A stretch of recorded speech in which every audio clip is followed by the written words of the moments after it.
Okay, now you have had all of your documents prepared, you reviewed them, and we're at the process of signing your documents and executing them for your final protections. So I wanted to go through the process of explaining the mechanics of how the estate plan works, and specifically your trust.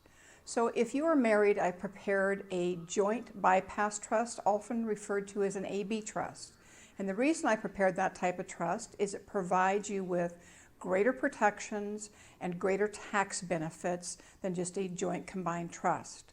So this is how it works. The joint trust is the intention of taking care of the two of you during your lifetime.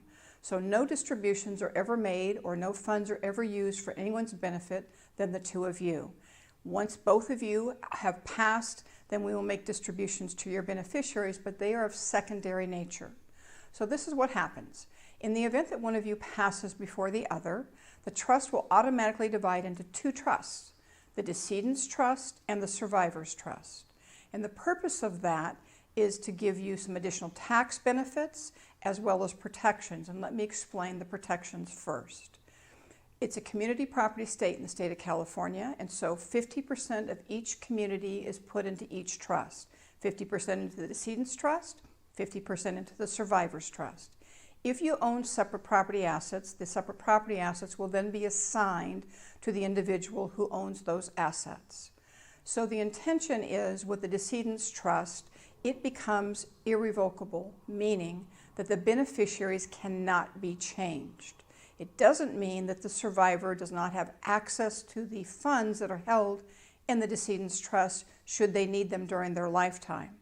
But let me explain a little story to you that I think will help you understand why this is so important. I had a gentleman that I drafted a trust for 20 years ago. He's 88 years old. His wife of 60 years had passed away.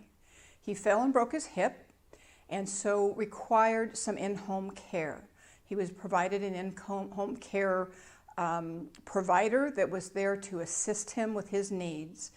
She was 40 years old and she had 4 little children, all from different men. She looked at my client and said, he's 88, he's not in good health, and he has a lot of money. I think I'll marry him. So she did.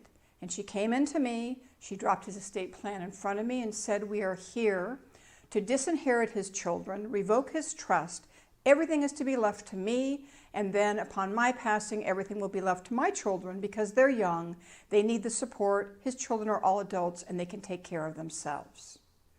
So I raised my eyebrows, I looked at her, and I asked her to leave the office. I would like to meet with my client as she was not the client. She was not so inclined to do so, but we encouraged her that she needed to leave the office, either with or without our help. So she did. And when I spoke to the client, it was clear to me that he had dementia. He was very concerned. She had threatened him. If he didn't do this, she would leave him. He would be placed into a home where no one cared about him and left to die. And so he was very confused. So I asked him to please obtain a letter from his doctor that said he had the capacity to make legal decisions. Well, his doctor didn't issue that letter, but let's say in the worst case scenario, he did get that letter. What she didn't realize is she could get him to change his 1/2, the survivor's share, but she could not do anything about him changing the decedent's trust and their beneficiaries. So the children of the deceased mother was protected, and they would receive the inheritance from their mother's 1/2 share of the estate. Unfortunately for her, she wasn't able to do either, and so she, of course, divorced him. And so, what I'm trying to tell you is we don't know what's going to happen at the end of our life. If we may suffer from dementia, we may suffer from brain injury, we may suffer from confusion, where someone could take advantage of us. And I know you've heard about elder abuse, and that certainly is a case for elder abuse. So we want to make sure that those are protected. So the survivor can do anything they wish with their 1/2 share. So if they should remarry and they have a new husband or wife, and that person has children from a prior marriage, and they want to share their 1/2 inheritance with those individuals, they certainly can do so. But they cannot change the decedent's share, so it provides those protections. Additional protections are tax protections. So you are entitled to what's called an unlimited marital tax deduction, which means the survivor has no taxes to pay during their lifetime for acquiring the 50% assets that belong to their spouse. So taxes are only imposed upon children when they receive those inheritance. And the good news is, with an AB trust, you have double tax exemption. Right now, that tax exemption is $11.8 million each. So that's quite a large amount of money that you can pass on to your heirs, and they won't receive any taxes. And the importance is taxes for gift and inheritance are 40%. So it could be a significant amount that they could lose in terms of their inheritance if they didn't have these deductions. We don't know where those deductions are going to end up by the time you pass. It will depend upon whoever is currently in office, but we do know is you're going to get 2 times the amount of the tax exemption to pass on to your children. So it's very unlikely that they'll have to pay any inheritance tax.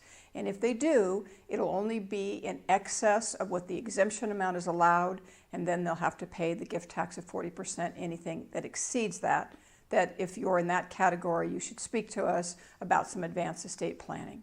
When both of you have passed away, what happens is the balance of the decedent's trust and the balance of the survivor's trust goes into what's called a bypass trust. And that's where the person you've named as trustee that's managing the assets of your estate will have the responsibility to file your last tax return, to pay any income tax or property taxes that may be due. They will also have to pay all the debts of your creditors. And once that has been completed, they'll be able to make distributions to your beneficiaries. So distributions go in 3 forms. One is an outright distribution. So if you have older children and you want them to receive outright distributions upon your passing, you can allocate that. If you have children that are younger and you wish to create children's trust, it will be allocated to their children's trust and distributed according to the terms and conditions you have set out in that trust. And the other one is to transfer title, meaning that you can transfer title to real property to your children so they can own that property outright as joint tenants if there's more than one of them. And they'll have the option then to either buy one of the others out to keep it together, to keep it as an investment property and rent it and share the real income, or the possibility of selling that property and distributing the sale proceeds. So all of those distributions will be determined as to what you had requested for us to do. And so what we're going to do is we're going to come into the boardroom and meet with you, and we're going to start with explaining your bypass trust, which is personal and specific to your family. So we'll go through all of the provisions and distributions to make sure those are all correct. If there are any revisions, we can certainly make them immediately while you're in our meeting, and then we'll be able to start executing all of your documents, including your powers of attorney for health care, your HIPAA authorizations that were explained in the interview video that you have already watched. We will be joining you in the meeting within a few moments, and we'll start executing your documents. Once we have executed all your documents, your homework is to transfer your assets into your trust. The estate plan provides protections for your assets as long as it owns the assets. So instead of holding assets as an individual or a joint tenant, or under an account where you have designated beneficiaries, you're going to be transferring those assets into the name of your trust as trustees. So instead of joint tenants, you're simply going to be trustees. We have drafted documents to transfer your home or any rental property that you own in the state of California into your trust. And so we've also prepared asset transfer letters to assist you in contacting your asset holders to transfer any other assets that you have into your trust. That would include checking accounts, savings accounts, investment accounts, but it will exclude deferred comp, pension, and any tax-deferred asset. And the reason for that is if you transfer those assets into a trust, they have a tax disadvantage. The person who receives those assets through the trust will have to pay all the taxes that are due on those deferred accounts within 18 months of your passing. And the state of California has no right to acquire any of those assets under probate, so you're protected in that regard. So what will happen is those assets should be named as beneficiaries in which your spouse or your children will be able to roll over those assets into their own IRA accounts and be able to take distribution when they need it and only pay the taxes on the amount of distributions they take. All other assets that hold title, cars, boats, RVs, homes, rental properties, investment accounts, should be transferred into the name of your trust. If you don't transfer those assets and something happens to you, those individual assets will be probated. So it doesn't protect all of your assets unless it owns it. And I'll give you a quick example. I had a gentleman who came and did his trust a few years ago. He passed away. He had transferred all of his assets into the trust except one checking account for $150,000. That $150,000 checking account had to be probated. It took 13 months for his wife to get it out of probate, and it cost her $38,000 in legal fees. So we don't want those situations to occur. So we will talk to you more specifically with any questions you have regarding the transfer of your assets and be able to assist you with regards to anything that you need help with.